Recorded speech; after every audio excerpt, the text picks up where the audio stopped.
Hi, and welcome to Second Rate Film School. I'm Andrew. I'm Jake. You know what I just watched this weekend? The Ninth Gate, the Roman Nice. Polanski film. All right. I watched it with it was a double feature with the movie Head Office starring Judge Reinhold. Oh, really? I've never seen that one.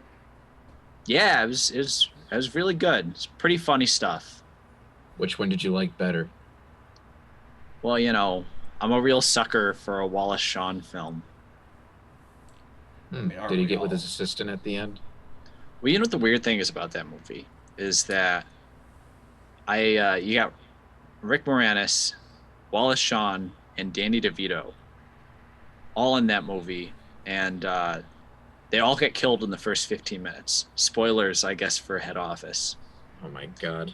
Andrew, make sure you put that in like the title. Scooby-Doo and the Alien Invaders. Spoilers for Head Office, starring Judge Reinhold. Yeah. Well, and as Jacob What? said, we're doing Scooby-Doo and the Alien Invaders. Well, wait, when was Head Office made? Because Judge Reinhold, you don't Hold see in on. many movies. Let's get back on track here. So, The Ninth Gate, really cool movie. Especially like the part where Frank Langella catches on fire. Oh God, spoilers for The Ninth Gate also. Okay, just include that in the title too. Oh God, no! You're spoiling everything. So,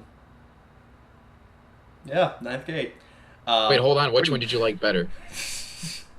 Well, I mean, it depends on what you're looking for. If you're looking for like you know, a really dark, character-driven sort of suspense thriller, you go for Scooby-Doo and the Alien Invaders. But if you're looking for like an office like satire, then it's Head Office. All right, I'll keep that in mind. I Yeah. love Judge Reinhold. I wish he didn't fade out. But Yeah, apparently you he know, said you like don't- he used to be. He said he used to be like really arrogant and stuff, and he got humbled at some point during one movie. I think he learned too late. I'm paraphrasing, but something like that happened. Was But it I'd like love to see him in Doctor other stuff Doolittle again. 3 or something? Or Maybe. I haven't seen it. But we've Yeah. seen this movie. Yeah, so it is the 20th anniversary of Scooby-Doo and the Alien Invaders. Trying to bring this back to track. So we're doing this. We did, obviously, a couple weeks ago, Return to Zombie Island. I think this is probably a much better movie by comparison. It doesn't make me want to kill myself, so I would say that's already better off in my book. Not sure about Yeah, yours. I've seen this movie approximately twice. The first time when it came on TV, and then the second time we watched it together, I think a I'm year sorry, ago. approximately twice. Yes. And to be very exact. Yeah. Now, this one, I've grown to appreciate more as I've grown as an adult. I always liked Witch's Ghost the most. I didn't really watch it, as I said last year, I didn't watch Zombie Island too much because it scared the shit out of me, but I think I liked Cyber Chase better than this one, and as a kid, and I guess that tracks out because Cyber Chase has a slightly better rating than this one on IMDb, so this is the lowest rated of the big four direct-to-video movies, so it'll be interesting to see what other people's takes are on this compared to the other four.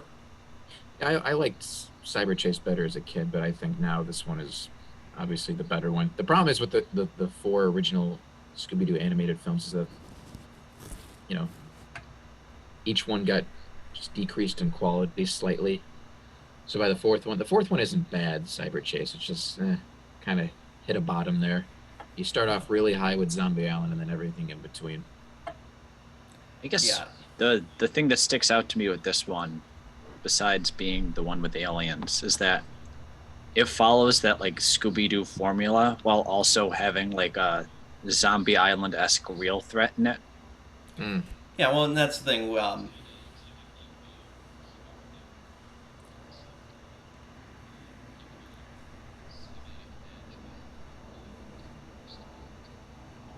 Well, that was in Witch's Ghost too. Yeah. Well, technically speaking, though. Well, it is following with the tradition then. Like these Yeah. things are all blending together at this point for me. I keep getting dragged in to watch Scooby-Doo films. I don't even know which one we're on anymore. They're our highest rated videos, so we're gonna fucking keep doing them as long as people keep watching them. Before we started recording, Andrew was like threatening us, saying he was going to make us watch the Boo Brothers, and I honestly was like doing a double like take. Like, is that the one we're watching tonight? Yeah. Did I do notes on the wrong one? Yeah. Well, but going back to Jacob's point about where about the going kind of back to formula with this one. Yeah, the big bad guys in the end are revealed to be monsters in masks, and that's not the case for the other three. Now, technically speaking, the initial mystery in Witch's Ghost is a guy in a mask, but the actual villain of the movie, Sarah Ravencroft and then Ben Ravencroft are really, magical. So it gets by on that. I mean, the entirety of Cyber Chase and Zombie Island, all the threats are real. So I can see where this one, especially with it going back to the bad guys being, literally people in masks, is a little bit of a decrease, and then the twist is the girlfriend is an alien. Like, that's the only thing that kind of like takes this away from being a 70-minute 2-part episode of like the original show. Remind slightly me. bigger budget. Remind me, what happened in the Cyber Chase again? Well, you'll find out next year when we do it for that film's 20th anniversary. I don't Was, think I'll be here. I Was think I had a that scheduling conflict.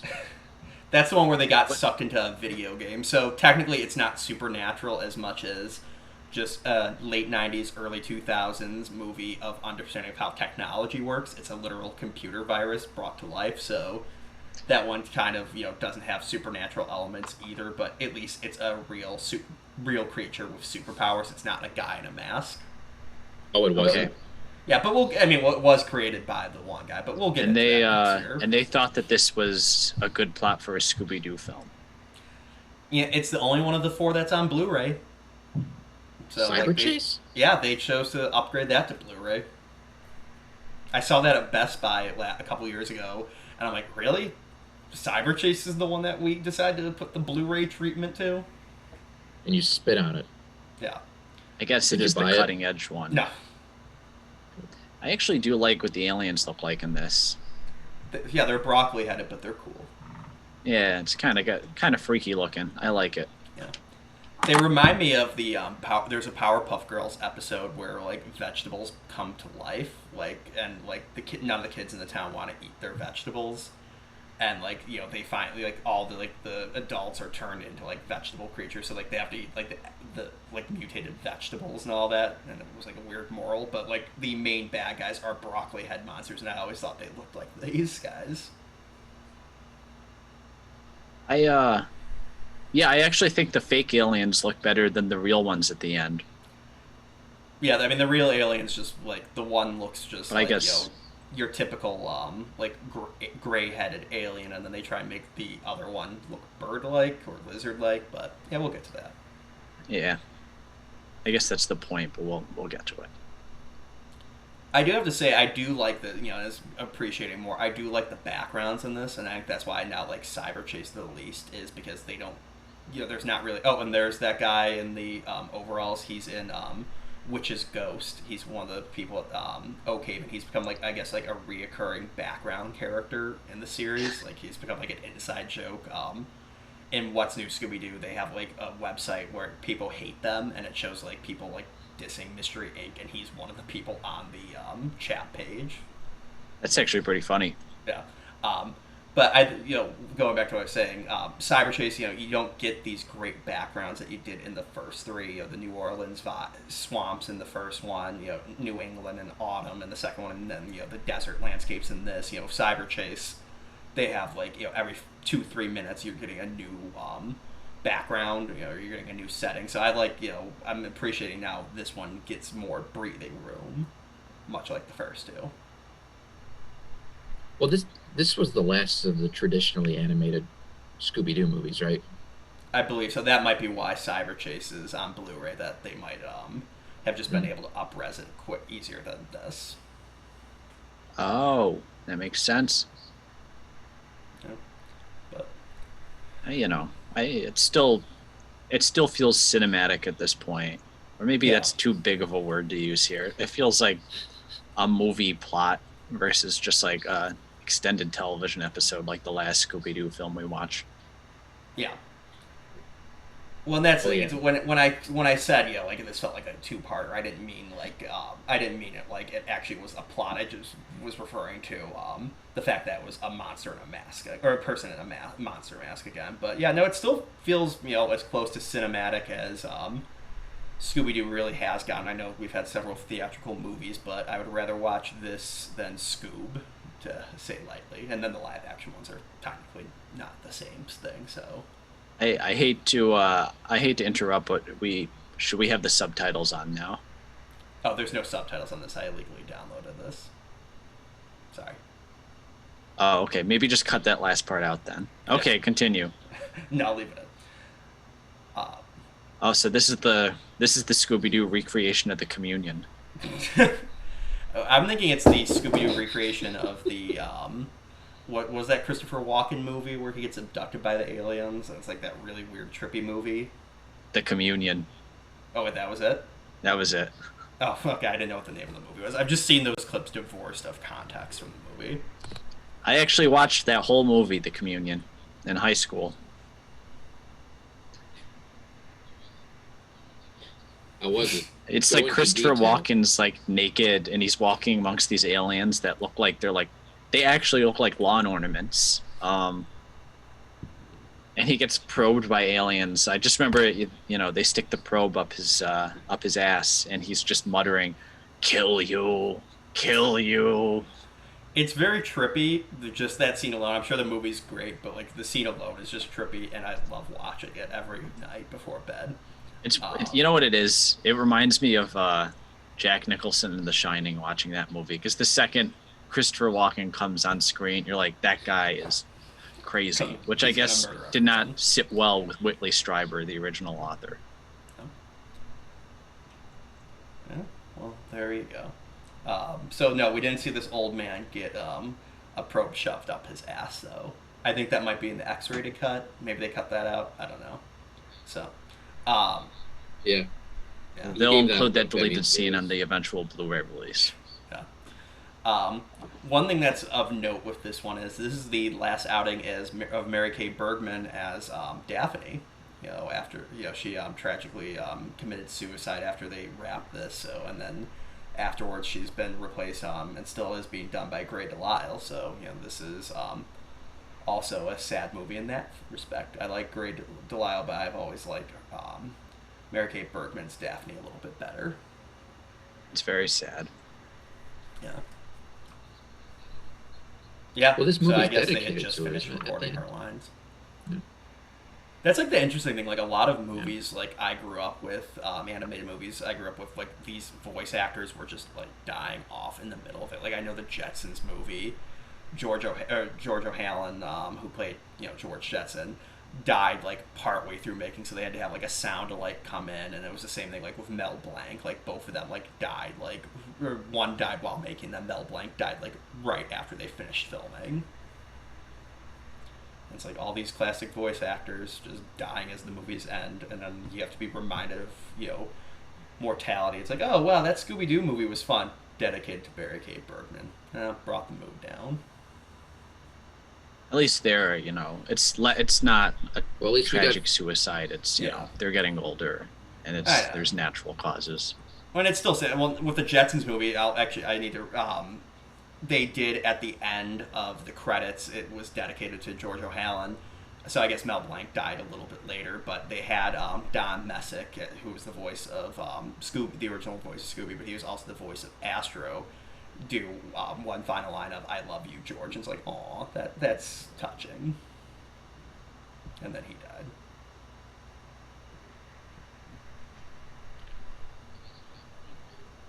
Well, at least we got that Frank dude's, Welker. keeps on trucking. His middle name is reliable. His middle name is reliable. He's still around. He's got to be like the last of the classic Good old voice Frank. actors. Now I know he wasn't like doing this back in the '40s, but like he's You sure? How old That's was what it he when he feels like. first started voicing Fred? he was like our age. He was in his mid-20s. Oof, that means he was younger than me. Mid to late 20s, something like that. But so he's been around. So I mean, he wasn't doing it in the '40s, but like of like the classic Hanna-Barbera voices. I think the original Daphne and Velma are still around, but they're not acting. I think Velma's now like a talent agent. Like she gave up on acting shortly after like the original couple series were done. Oh wow.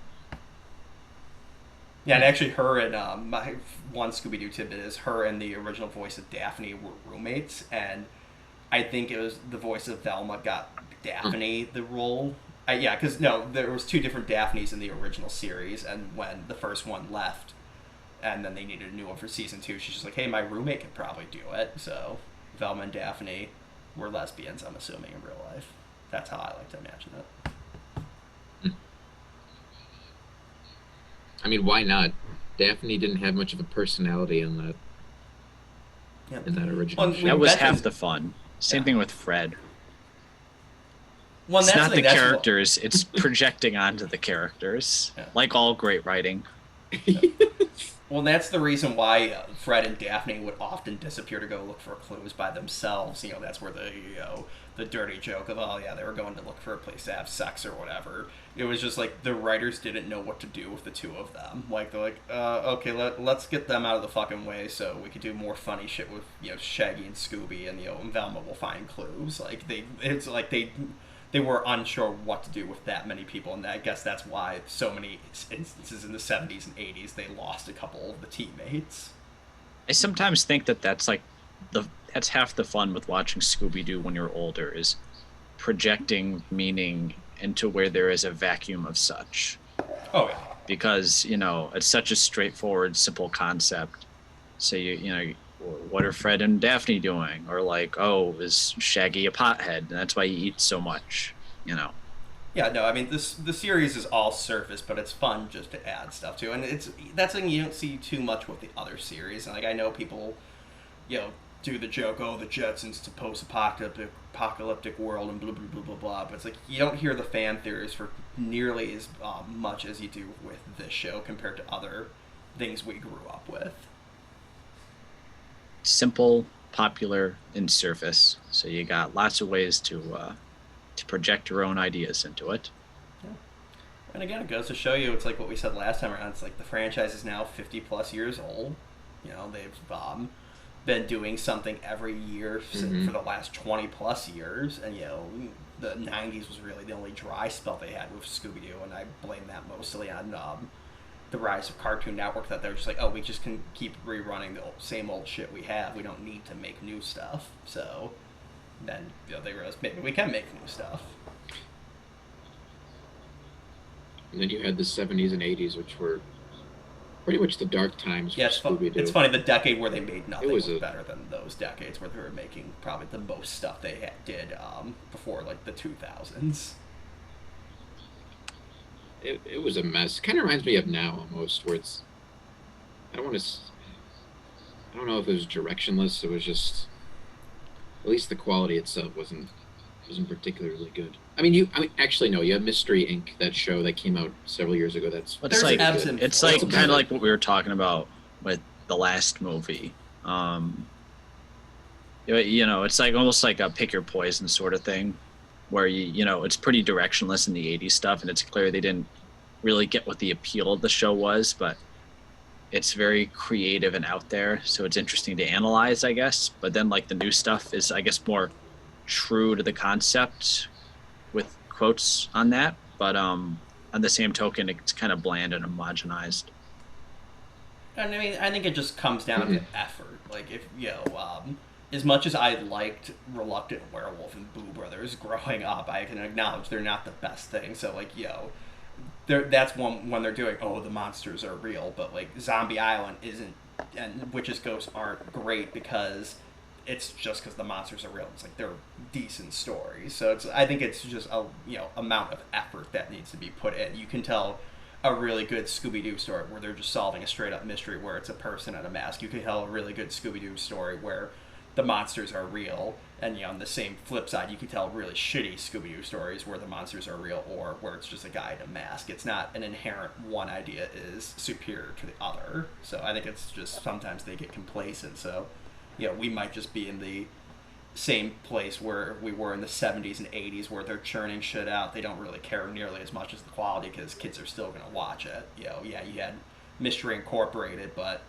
that's like the high watermark that it'll take a while to get to again. And I don't think really after these four, you know, from what I know of the Scooby community, I'll confess to be a Scooby aficionado, but like you hear people talk about the first couple ones, then What's New Scooby Doo, and then Nothing, Nothing, Nothing, then Mystery Incorporated, and then Nothing, Nothing, Nothing again.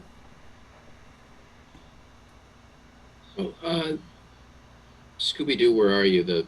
No. Pup Named Scooby. What's the kid one called? Yeah, Pup Named Scooby-Doo. Yeah, there's a handful that like that one was pretty good. Are elevated. And it's like you have the original Where Are You show. Then you have I don't think too many people hold the 70s and 80s in high regard. Then you had Pup Named Scooby Doo, and then really only Zombie Island gets held up very much. Like by anyone. The other three of these ones are like, but nowhere near as much. And then I think the only reason why people talk about What's New Scooby Doo is the fucking theme song. That's the best theme song they've had since the original one. This may sound hypocritical, but I don't want to say that we're putting the other stuff, the shows like What's New Scooby Doo and like the Zombie Island on too much of a pedestal, so much as I think there's charm to be taken from a lot of different incarnations. Like the 70s crossover Scooby-Doo is like corny, but it's got like there's some charming elements. I mean, there's a reason people still talk about Scooby-Doo crossovers to this day. It's like watching an animated variety show almost. It's kind of got that feel to it. Mm-hmm. I think that I think there's charming elements to take out of all, even like some of the 80s stuff. I watched that and it's like I can appreciate sort of the weird ideas and creativity that went into it. I was like, now I guess it's a bit more true to the characters and focuses in on them a little bit more and the current movies and stuff, but on the same token it feels a lot more just like homogenized and formulaic. But I think there's I can appreciate elements from all the different eras and incarnations of the character. There's certainly some that are written better than others. I don't think anyone would argue that, but on the same token, there's like a breadth of it's like comic books almost, Even like bad comics are sort of interesting in a weird way. Well, and that's the thing. I think we said last time around when we did Return to Zombie Island that's the first thing I've ever seen of Scooby-Doo where I'm like, oh, I don't like this. Let me rephrase it real quick. Where I mean, like long-running comics, like Superman or Spider-Man or something. There's a lot of bad eras that, like, at least there's interesting elements to analyze in it. If that makes any sense. I would agree with that. Yeah, it does. Now switching back to the actual movie instead of just overall the Scooby franchise, we just passed by with them, Scooby and Shaggy meeting Crystal and Amber, I believe is the dog's name. And they're the the romantic interest for Shaggy and Scooby in this one, and we just had their really the only red herring moment, as Jacob would call it, when you see the alien gear in the back of their car that Shaggy and Scooby stupidly believe is camera equipment, but I think they were a nice addition to the movie, and it's sad that we've never seen them again. Like I know, obviously spoilers, they go back to space, but. Fuck it. Why can't we bring them back?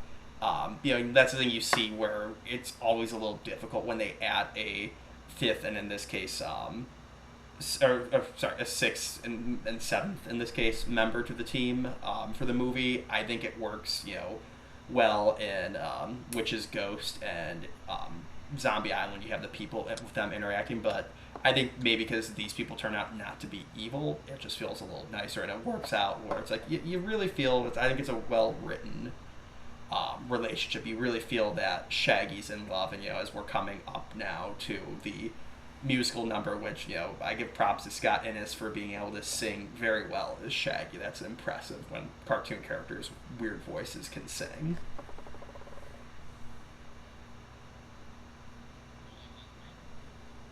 Shaggy does not have a good track record with Googie. women. She didn't kill him or anything that we know of. Whatever happened to her? She was never seen again. She was I never was seen gonna say she again. wasn't around long. Left her in Transylvania after the what was it? The werewolf derby race. Yeah. They need to bring her back. Yeah, if they can bring back the plaid shirt guy, like, could you imagine, like, if they had, like, her on the thing, too? Ninth Gate didn't have quite as much supernatural stuff as I expected. Much like, a lot of the later Scooby-Doo movies. But, it actually was very subtly done. I really like that. So you don't really by the end you realize there's something going on. And it's more about the man's obsession. You know what I mean? Yeah. So did you like Ninth Gate more than you did Return to Zombie Island? I did. All right. But yeah, no, this song is, I think, really good. I like the visuals of it. It feels a little bit more 90s-y, like they're doing, like, the traditional animation. It feels like a little bit more, and obviously their designs, you just saw Fred and Daphne in their original designs and all that. It kind of almost reminds me of the animation from Scooby-Doo and Arabian Nights. It feels like they gave this to, like, their, like, B team, like, do this as quickly as possible, but still charming. I've never watched Scooby-Doo Arabian Nights. And I'm I've seen kind a of few- regretting that I just said that out loud here now. Because now we're going to do it. Yeah, we'll do it for the 25th anniversary. What? Yeah. I won't be here for that. I think Yeah. I have a scheduling Um, conflict. No, I mean, this whole sequence is just charming. I can't say it enough. I like it. And again, like, I give props. Like, you see it, like, Tom Kenny can really do it well as SpongeBob in, like, all those musical episodes. It's impressive when you take a voice that was not necessarily designed to be able to sing well, and then they can pull it off. I agree. That's actually that takes a real talent. Yeah. Yeah. What's the voice actor's name? Scott Innes? Can you imagine his reaction upon reading the script when he finds out he has to sing? He's like 25 years of voicing this character. Now they want me to sing? When Tom Hanks was cast for the first Toy Story, like, they asked him, and they're like, oh, this is going to be a Disney movie. He's like, you're not going to have me sing, right? I'm not going to sing. And then they're like, no. And then, like, in the second one, he has to sing the "You Got a Friend in Me" for the segment when they showed Woody's Roundup, like the TV show. So I guess they had to convince him to sing for that one. I guess that was a little more. Yeah, it was a little more. Well, that was a little subdued. It was different, supposed to Right, be sort of but- a hokey But still, video. but it was the very same thing where it's like, I don't want to fucking sing. Like, I'm not doing this to sing. So good on Scott Innes that him and others can pull that off well. Maybe it's what made him start smoking. I heard Tom Is that Hanks is true? a heavy smoker. I actually don't know. I heard that, so You heard the fake news I here don't know first, if it's folks. true, but I like to think it is Yeah. because that's like his one flaw. That way, we just had the red herring That's his one moment flaw. with the chef potentially being the suspect. This one, I will say, has the most fucking red herrings out of, I think, all four of these movies. I mean, Cyber Chase, you could say there's 4 humans. All 4 of them are, I guess, potential suspects, with one of them being guilty. But it just feels like this one they were really trying to hammer in. Who could it be? Is it Crystal and Amber? Is it this crazy old man? Is it the chef? Is it in a minute we'll deal with the whole tow truck driver? Is it him? It's like they were really fucking trying to be like, who could it be? Yeah, kind of makes it more interesting, though. Yeah. Well, I mean, the thing though part of is, the fun. like, when you're doing with the chef particularly, it's like he has like 2 lines. It's very weird. Like, oh, I wonder if it could be him. That's like, you never get the feeling, or I didn't get the feeling that ever could be him. I've had more of a feeling, oh, could it be Crystal and Amber when I first watched this, or could it be the old man? We're on the scene where Shaggy dresses up like Ron Howard. Like, zoinks! I'm gonna direct Apollo 13. Oh. Talking, is it Happy Days, Ron Howard? Kind of. Yeah, Was it? Yeah. American Graffiti. Which is appropriate because both those shows were on at the same time, give or take. He was on Happy Days, right? I did like a double Yeah. take, and I Shaggy was like, looks yeah, like- that was the show. Yeah. Okay. Yeah. Yeah. Which I love, by the way, Ron Howard moment, when they did like an anniversary like reunion for the Andy Griffith show. they were asking them all, it's like, what's changed since he did the show originally? And Don Knotts says, we don't call him Opie anymore. We call him Mr. Howard.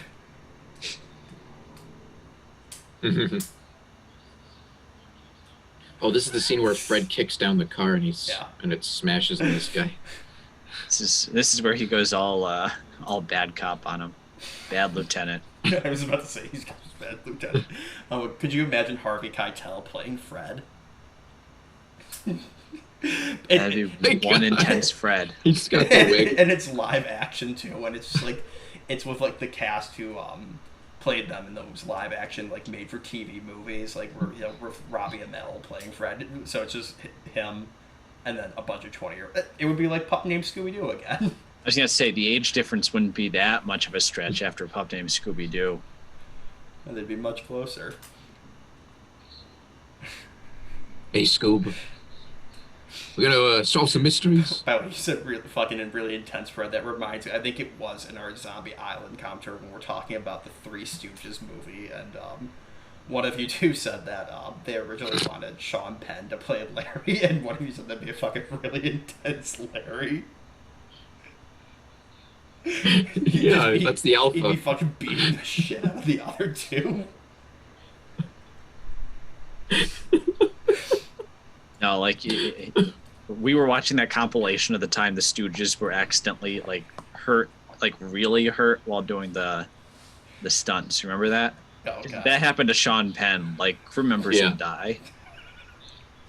If he accidentally shot the pencil through his head, he would have like ripped someone's jugular out. I encourage people to look that up because it's hilarious. Because one, you're seeing three men in their middle age get injured horribly for our amusement, but it shows you how much of like professionals those men were. That Mo falls down, breaks multiple ribs, and then stands up and completes the line, and waited for them to yell cut before passing out due to the pain. What a fucking professional! Well, yeah, that's the era. I mean, they come from vaudeville. And then the show's got to go on. Like you have to, your livelihood kind of depends on performing like that. Mo's got a garden to keep. That was your livelihood. Well, fucking Lou Costello fucking found out his baby son had drowned in his pool, and it's like, okay, I guess I still gotta go on the radio and do Who's On First right now. And apparently, like, he was sobbing the entire time, just like silently sobbing. And it's like, could you imagine, like, how was that? How difficult had that to be for Abbott to be like berating him and like going out to act as like he's fucking sobbing to continue doing these stupid jokes? I mean, that's just genuinely horrific. Yeah, I mean, it's horrific, but it's funny to think about. I mean, the kid would be probably dead by now, anyways, in reality. I'm going to move on from this topic. So, this is the scene where Shaggy's talking to woman. Crystal. Yeah, Crystal and Amber. That's her name? I always have wondered if that was like just as we found out they're aliens that they just took like what little they knew about Earth and just like said, oh, that must be a common name. I don't know. Maybe it was a reference to, as like we see at the end, that they take their appearance of loving the 70s based on radio waves from the 70s have just reached their planet. So that's what they assume what all modern humans are like. So maybe Crystal and Amber were popular names in the 70s, and that's part of the meta joke.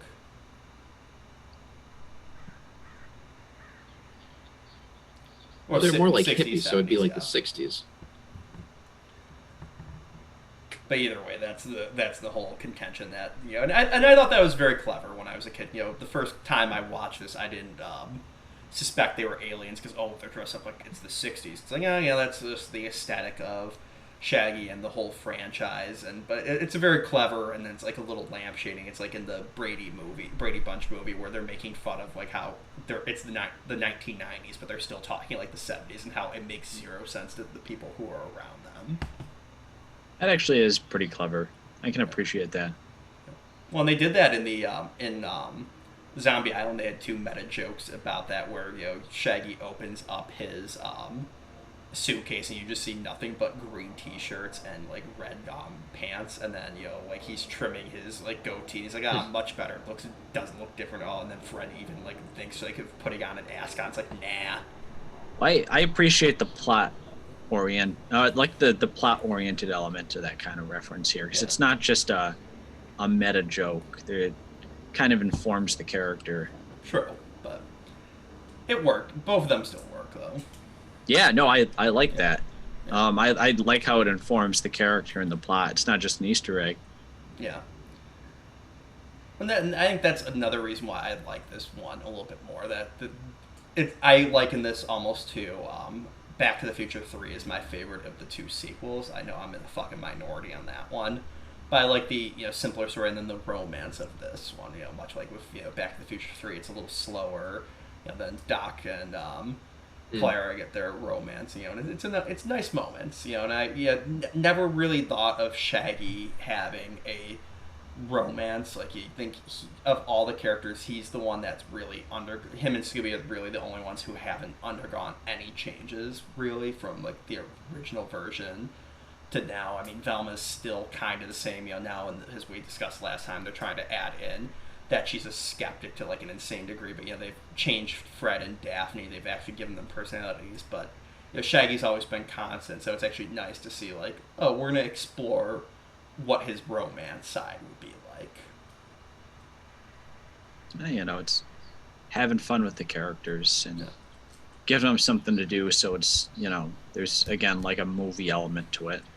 Yeah. That's the thing is like especially when you're pumping out so many of these, you want them to have a reason to exist, so it just doesn't feel like a overlong episode of the show. And I think having the subplot with the girl who's an alien but also loves Shaggy kind of gives it that edge. I would agree.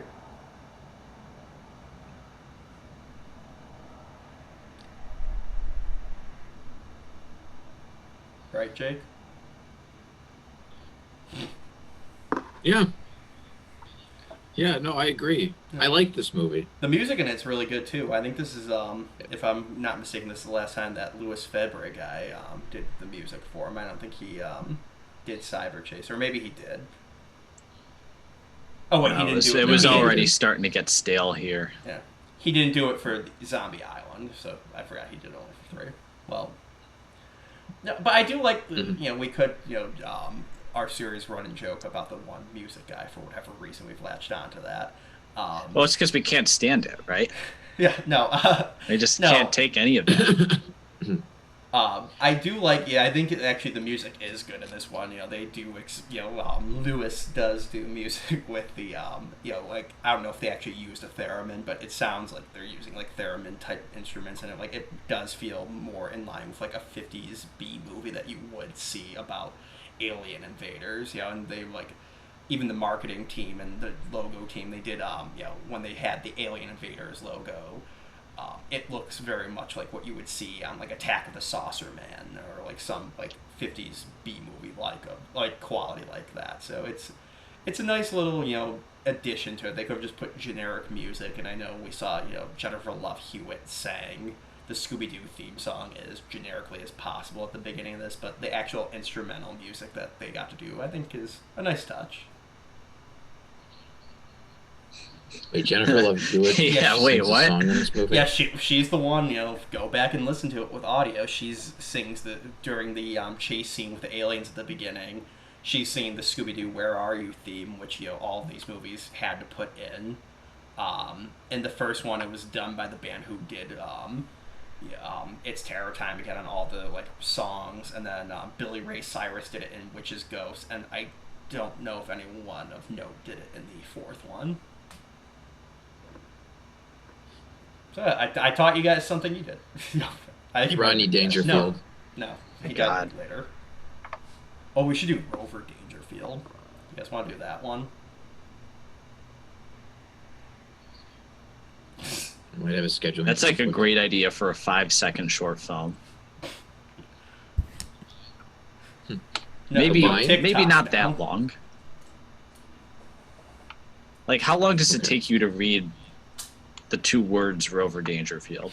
That's about the joke. I feel like that movie was pitched like they had a movie about a talking dog who lived on a farm. And, we have to give it to we want to give it to a celebrity. Who should it be?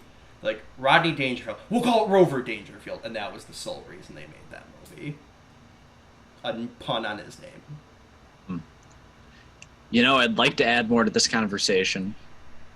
However, I've never taken it upon myself to research the history and production behind Rover Dangerfield, so I can't say for sure.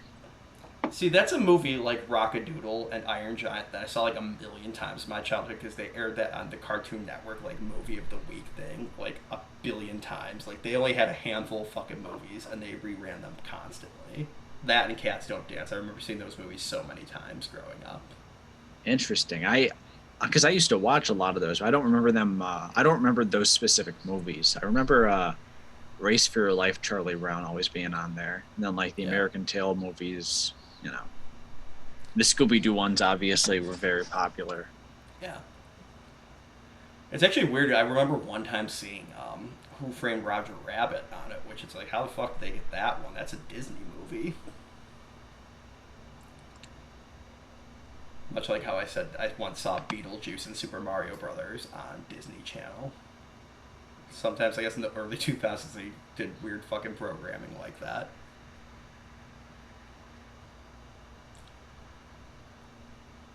I nodded. Oh, Jacob, describe your action figure well, for us. What do you have? I actually dug up an old Shaggy action figure from Scooby-Doo and the Alien Invaders. It's a Burger King toy. Burger King toy, right? You push the button on his back, and all of his limbs come off. So you can recreate the scene where the aliens violently rip all of Shaggy's appendages off in this film. Yep. Yeah, Burger King got this movie and Mars Attacks confused when they were designing the toys, I think. And see the look of that's the just look of supposed to be Michael terror J. on Fox's Shaggy's toy. face. Wait, hold that. And Oh my screenshot, and that will be the thumbnail for the move video. I knew I kept this for some reason. Like, we're all just dust in the wind, guys. Life is meaningless. I guess that's what Casey Kasem was saying when they were pulling the plug on him. Oh, I thought you were going to say when he was doing a pup named Scooby-Doo. My joke was even worse. Jeez. Actually, he didn't say anything when he was dying because he was in a vegetative state, I believe. It was like Terry Schiavo, except just with the voice of Shaggy. Yeah, you guys remember Terry Schiavo? Honestly, that's a reference. I was gonna say no. I'm gonna make some baby. Wait, who is Terry Schiavo? That was like a big case where her it was like a dispute about like right to life. Like she was brain dead, and her husband wanted to like pull the plug in because in the United States we don't have euthanasia. That just means letting them like cutting off food and water, so letting them someone die of dehydration. And her parents didn't want to, or it was one way or the other. One of them was fighting for it, one of them wasn't, and like it went all the way to the Supreme Court. It was a big thing, like in '06. Okay. But anyways, maybe I should have just pretended that I knew. Didn't bring. It may not be the appropriate subject. I thought I. Never mind. Never mind. Oh shit! Shit's getting real. They just pulled guns out. They're gonna bust a cap in Scooby and Shaggy. That's why he's looking existential. He's about to get caught for draft dodging. Draft dodging 30 years ago. They did it in Vietnam. Yep. They should do a Vietnam themed episode where Fred and Shaggy get drafted to Vietnam. Then Scooby like wants to be with like Shaggy. again goes back to what we're saying, how there's so many fan theories about this show. That is one of them, that the two of them were drafted and they were draft dodgers, and that's why they're constantly on the run and you never see their home base in the original show. And it's like, I don't think that's what Ruby and Spears had in mind when they were fucking coming on. They weren't saying they were fucking draft dodgers. I always figured it was like a light hippie implication. Or it's just funny because they're kids solving mysteries and there's not much else to it. Yeah, again, it's all surface level. Yeah, It's it's all like just another two projecting movies. onto it. Yeah. Who is Fred? You look behind the eyes It of would be Fred funny. and you see nothing but a void. And that's the fun. I do like the idea of though of his number being up, but he just gets a van and just gets the hell out of there, just in his very even tone way. His Well, dad was a okay. World War II vet, and he's just like severely disappointed. It was like, I fought in Okinawa, son. You can go over there and do this. Okay, thanks, Dad. I'm gonna go head out to the gas station. I'll be right back. And that's why the van's painted like that. They had to paint over the original paint scheme, so they all points bulletin that was out for them wouldn't catch them. He kidnaps the other three. Well, that's the thing. It's like they always say, that Daphne is his girlfriend, so she came along with. Shaggy was also drafted, and then, Velma just kind of went with. I've heard some versions of the theory is that she was an anti-war activist, and that's why she went along with it. It's like, again, like you're projecting on. Like I didn't get radical fucking activists from the original Velma. Maybe a modern day Velma, but not this one, or not that one. No. Daphne kind of dressed like Dr. Sadler Yeah. from Jurassic Park. I mean, it makes sense. They're in a warmer You climate. can kind of see it. Yeah. I mean, that's probably a coincidence. I do Oh, like Oh, you're again, projecting onto Scooby-Doo? Yes. We talked about this when we did Witches, Ghosts, and Zombie Island. I do like the updates they do to Velma a little bit. Obviously, in this one, she's in shorts and a t-shirt version of her outfit, but Fred and Daphne especially have different looks to them to more modernize them. And Velma's outfit I always thought was classic. I never thought, or I should say timeless. I never thought it was dated. And then Shaggy with his bell-bottom pants and all that. That's just you keep the character loving the '60s. It works perfectly for him. They're wearing definitely more modern clothes. Yeah. And you especially have to do it for this one, for the joke at the end, where they point out that no one dresses like it except for Shaggy and Scooby. Or, well, Scooby doesn't dress like the '60s, but he likes the '60s. Scooby's collar has never gone out of style. Yeah, the only time it's ever been changed is for Cyber Chase when they did the palette swap. Because they're like, oh, he has never dressed any differently on this show. We all know this is like just Scrappy grown up. Yeah. Scooby keeps dying over the years. Whenever they get Scrappy, they just keep him so he can grow and they just call him Scooby when he grows up, and then he dies and they get another Scrappy. It just goes on and on and on. They're just horribly uncreative with names.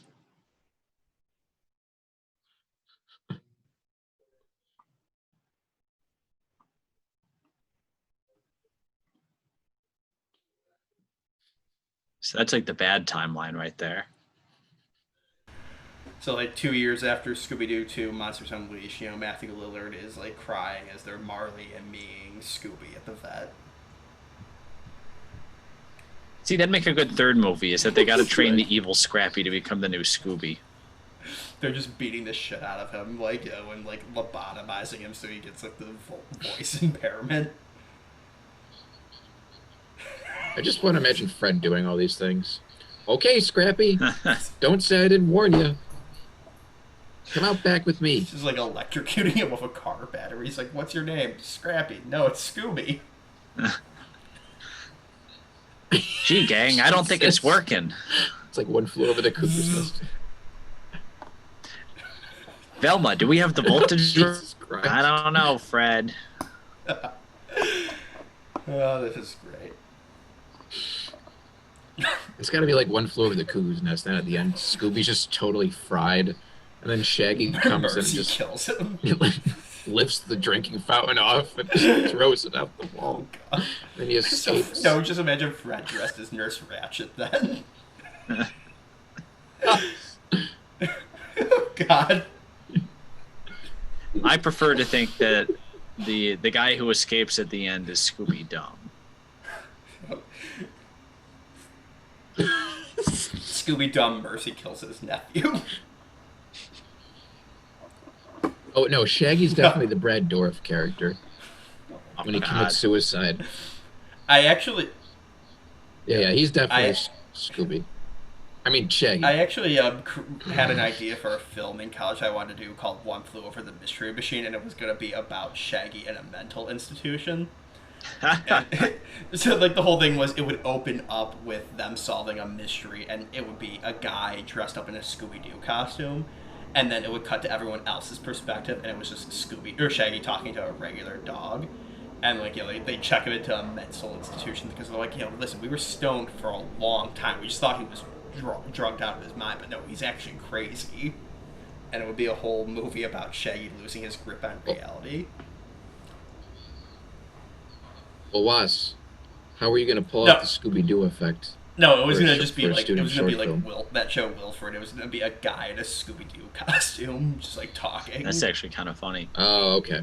When I had my idea was it ended with like Scooby Doo's personality took over Shaggy and he murdered a bunch of attendants, and it was just gonna end with Shaggy in like the psych ward, and like it slowly would dolly in on him with the guy who my buddy could do a really good Scooby impression, and we had him do it a couple times. This line read to see if it would work, and it would just be Mrs. Bates at the end of Psycho, like her speech at the end of Psycho, saying like he wouldn't even hurt a fly, but just like imagine it's like we wouldn't even hurt a fly, really, and that just ends with Shaggy smiling like Norman Bates. And it is my deepest regret I did not make that movie in college now. Maybe we'll make it now in quarantine. Jake, you can be Daphne. Yeah. At least you get to be the sexy one, Me? Jake. Yeah, I'm flattered actually. Oh, and Jacob, for your thing, it was going to be Red Herring was the doctor. That was going to be a reference. It would have been like Dr. Red Herring. I refuse to play him unless he's by his proper name, Red Harry. I always like that shot. That was good shadow work on their face. So, but yeah, we've now talked over the climax of the movie almost, where the bad guys are revealed. This is like we said. The actual bad guys aren't aliens. So. Oh yeah, the guy on the far left is Mark Hamill. Interesting trivia. Mark Hamill is an actor. He was in Zombie Island as well. He that's Snake right. Bite Scruggs. They couldn't afford him for the return to Zombie Island. Oh yeah. Yeah, no, this had a good voice cast.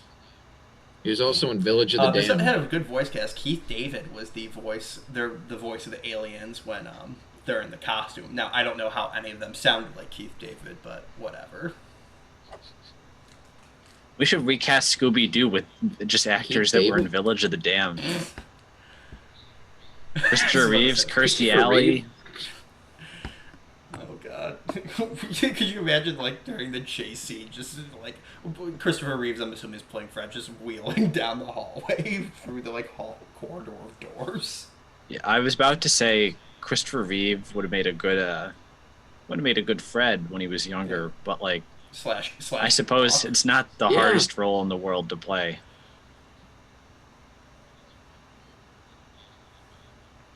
Yeah. He's got the square jawed looks to really embrace it. You know what I would love to see? Do like an Evil Dead crossover at Scooby-Doo and just Ash is in Fred's place. He's just flirting with Daphne. That would have She been a just great keeps slapping 70s him. episode of Scooby-Doo. Scooby-Doo meets the Evil Dead. Yeah. Yeah. They go I'm to the blanking on the cabin. name of it, but they did a in the like mid 2000s. I'm blanking on the name. I'll put it up on the screen. But they did a parody of the 70s crossover ones, like the Scooby-Doo movies, where they're hang out with Gary Coleman and they go to like the hotel, and it's ran by David Cross, and like Big Bad Voodoo Daddy is also there as well. So I would seriously watch a remake of the new Scooby-Doo movies with like modern day celebrity. I know they have like cameos now in these new ones. Like they had John Cena a couple of years ago, but done in the style of the 70s one, like that, where it's cheesy as hell. Have the laugh track again. It would be great. And then Well, they did on the show Batman: The Brave and the Bold. They did kind of a parody / tribute to those episodes where Yeah, I remember that Batman one. That and was Robin teamed up with Scooby-Doo, and it wasn't the movie that they did with them. They did an episode that was animated in the style of the old show. good. Yeah. Yeah, that was a good one. That was a very good one. Because that was the one where it ended where Batmite changed reality so they could actually have fighting in Scooby-Doo, and it just ends with Scooby and Shaggy just beating the crap out of the Joker and the Penguin with their bare fists. Oh, that show was so funny. Yeah. I like when they do meta stuff with Yeah, that it was and great. explore the characters a little bit. Did you guys see Scooby Natural, the Supernatural crossover? I think you showed it to Yeah, us. you showed us. Yeah, I love that because I love the moment when they realize because they get beamed into a Scooby Doo episode and then the ghost follows the two brothers in, and it kills someone and they're freaking the hell out. And Shaggy and Scooby are pissed off, see, we told you ghosts are real. You wouldn't believe us for years, but we told you. They're pissed off. And Velma's having an existential crisis that her logic is wrong. Fred is pissed off. He's I've spent my life fighting men in masks who could have been fighting Dracula. What is this? And then Daphne, for some reason, is wait, if that means there's an afterlife, that means there's a heaven. And if that means there's a heaven, there must be a hell. Oh my god, I might go to hell. And it's what did Daphne do? It was great, though. I love it. Everyone should watch that. Even if you don't like Supernatural, just watch that episode. I'll clue you in. Just watch the Scooby-Doo stuff. Everything else is terrible. Because it's but Supernatural. and even then, they had I liked fun the with one it. episode of Supernatural that I saw. Which was think. that one? Yeah, I fought a Scooby-Doo Yeti. one. Which one was that? I mean, I think the earlier seasons are the better ones. I but those honestly later have seasons, I've only seen one episode. this is the last season. They're doing a hold on. We got crossover our with the Blair aliens. Witch. Ugh. Could you imagine though if they didn't reveal to them that they were aliens and they just kind of went off with them and they became a permanent part of the series and they never addressed the fact they were aliens again? That'd be great. That's kind of funny. And going back to my favorite show of all time, Sleepy Hollow, they actually did that when they had a crossover with the show Bones in its last season. And they were very careful to make sure the cast of Bones didn't see anything supernatural in the show, but I wish they would have done that with a supernatural show crossing over and then they'd never address it. Be every now and then be hey, remember that time we fucking fought a demon? Okay, we go back to the regular murder now. That would have been great. I mean, in fairness, that is kind of what the Scooby-Doo gang can do now because they mostly just fight normal criminals in costumes. Then once in a while, there's been a demonic entity thrown in there. Fair point. So that 4 times in the 90s where we had in early 2000s where we fought actual monsters. Oh, and then Shaggy went off and did a bunch of weird, wacky races things with In the vampires. But to be fair, we're not sure if that was a bad trip that he took. Well, that's the thing. It's they sometimes will establish there actually is a continuity in these movies, and sometimes in the series, and sometimes there isn't. It's whatever the fuck they feel like. Which is how it should be. Yeah, with this, the background guy is the same in this. In Witch's Ghost, you see Ben Ravencroft is reading a newspaper that's talking about the case at the very beginning of Zombie Island. I don't think there's really any continuity between the first 3 and then Cyber Chase, but still, and it's fun when they do it, but it's not necessary. And as we talked about last time, when you shoehorn it fucking makes it really bad. Easter eggs. Yeah. It's Easter eggs. That's all it should be.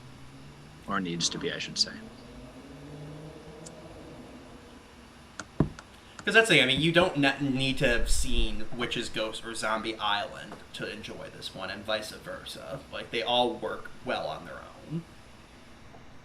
It's just a background background design gets reused a couple times, and that's it.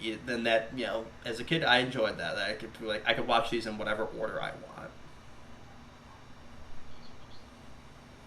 Yeah, that's what makes them cool. I just always liked, I liked the real monster element, not necessarily because I thought they should be fighting real monsters, but because it gave it sort of a movie edge. Made it a little bit more important than your average Scooby-Doo story.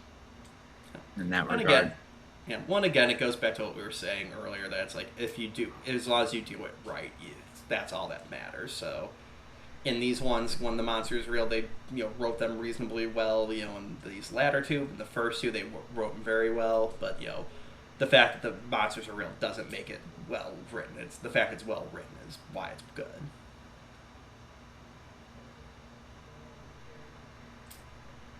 I'm just splicing one of you saying I agree over that. Then it's settled. I like how It's settled then. these three criminals find out aliens are real, and their first idea is let's fucking capture them using an incredibly dangerous piece of machinery. They didn't know if they running that thing over would kill it or not. Could you imagine? It's like, oh yeah, we're gonna be billionaires. We found oh, we killed it. I guess a dead alien is still worth a shit ton of money. I was gonna say it's better have a dead alien to sell than no alien at all. True. So you would be on the side of the government in ET, I guess. Yeah, I'm not saying I necessarily agree with the morality of the villains here. I just, I can at least see where their motives may lie. As Jacob mentioned earlier, with the captions, the reason there's no captions in the version we're watching, this is like a VHS rip of the version I had growing up. And one of my favorite things about this VHS is, one, it ends with the, I think, pilot for Courage the Cowardly Dog. And it's also had that trope of kids' DVDs and VHSs having ads for video games at the end. So I don't know what Scooby-Doo game it was, but at the end, they have a 3-minute just here's the first 3 levels of Scooby-Doo whatever game. And I just think it's so fucking charming that was a thing that used to be in movies. They used to make a lot more licensed video games back then. They did that in the Spider-Man 1 DVD. That's actually how I found out some of the hidden secrets for the PS2 game. So I guess it did make an impact. Shaggy fucking crashing into all this shit. It's very much like in Witch's Ghost when he's crashing through the fucking Puritan village at the end. Never allow fucking Shaggy to drive. But he doesn't know how to drive. He ditched home when he doesn't have a license. He was dodging the draft before he could drive. Oh god, she's get covered in oil. Could you imagine if Scooby dropped a match on purpose to burn them to death? Ryu in hell. Row witnesses.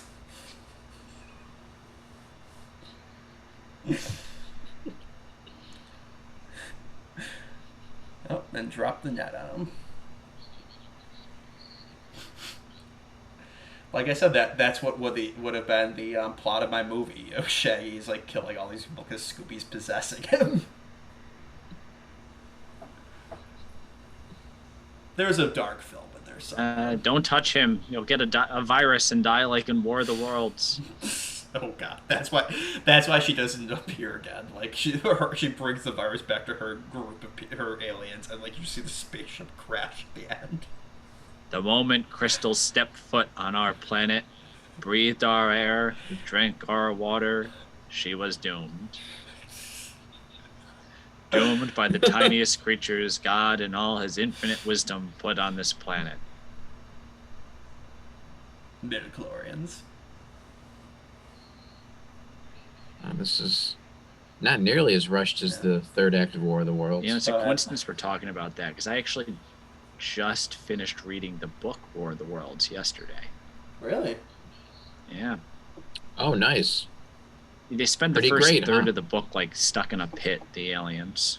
Does anyone here, have either of you read it? I read the junior novelization in third grade, but yeah, I remember wow, they're really in this pit for a while. Yeah, most of it's they're stuck in a pit while a bunch of British guys are I say, do you see those strange creatures stuck in the pit in the middle of town? I love also how people in the past were so gullible. They going to the Orson Welles' War of the Worlds and all that. How people believed it, and I'm from Western New York originally, and I was reading a thing from 2 years ago they had they did in the '60s their own version of War of the Worlds, and like people in Buffalo were going like ape shit, and like stations in Canada that were picking up were going ape shit. Like I wonder like if CNN did that now, like aliens are invading, how many people would believe it? Like, are we less Oh gullible? God, oh, the whole world. Everybody. No. Um, that's just funny. It's like very British, very the opening of War of the Worlds. I had my tea and crumpets while I discussed with my wife the unfortunate matter of the strange Martians stuck in the pit in the middle of town. And this goes on for like 40 pages. Oh god. But and like we just passed by like Fred being the one breaking down sobbing. This is when they started having a little fun with Fred's characteristics. He hadn't evolved into the trap mystery machine loving guy yet, but like they were having a little fun making it. I think these movies, I saw a reviewer once say they're really making Fred the dumb one of the group in these 4 movies, and that makes it fun. That's kind of fun. Yeah, I agree. Yeah. And this is like a touching moment as we see them go. You know, it's sad, and it's a nice moment when you see in the moment when we see Shaggy and Scooby kind of like looking off sad. Yeah, that was Shaggy's first kiss. Yeah. 43 years old. Like I don't want to die in Vietnam, a virgin, Scoob. Roulette. We know Velma was jealous. They went to the space between spaces. Not into space, but into the space between spaces. Good to have you back, Fred. Yes. Interdimensional portal, as a matter of fact. Oh God, I should. Why didn't I do this earlier? I think you timed it pretty well. I like how they haven't bothered trying to free the 2 fake MPs and the other guy. It's gonna be like Spider-Man 2. It's like, okay, guys, get shop class. Yes, they're taking them apart.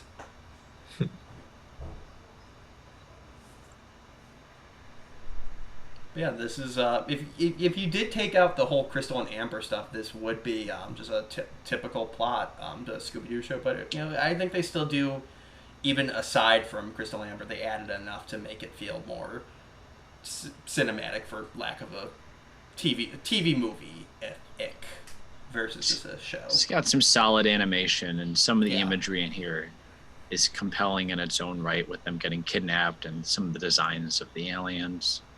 Yeah.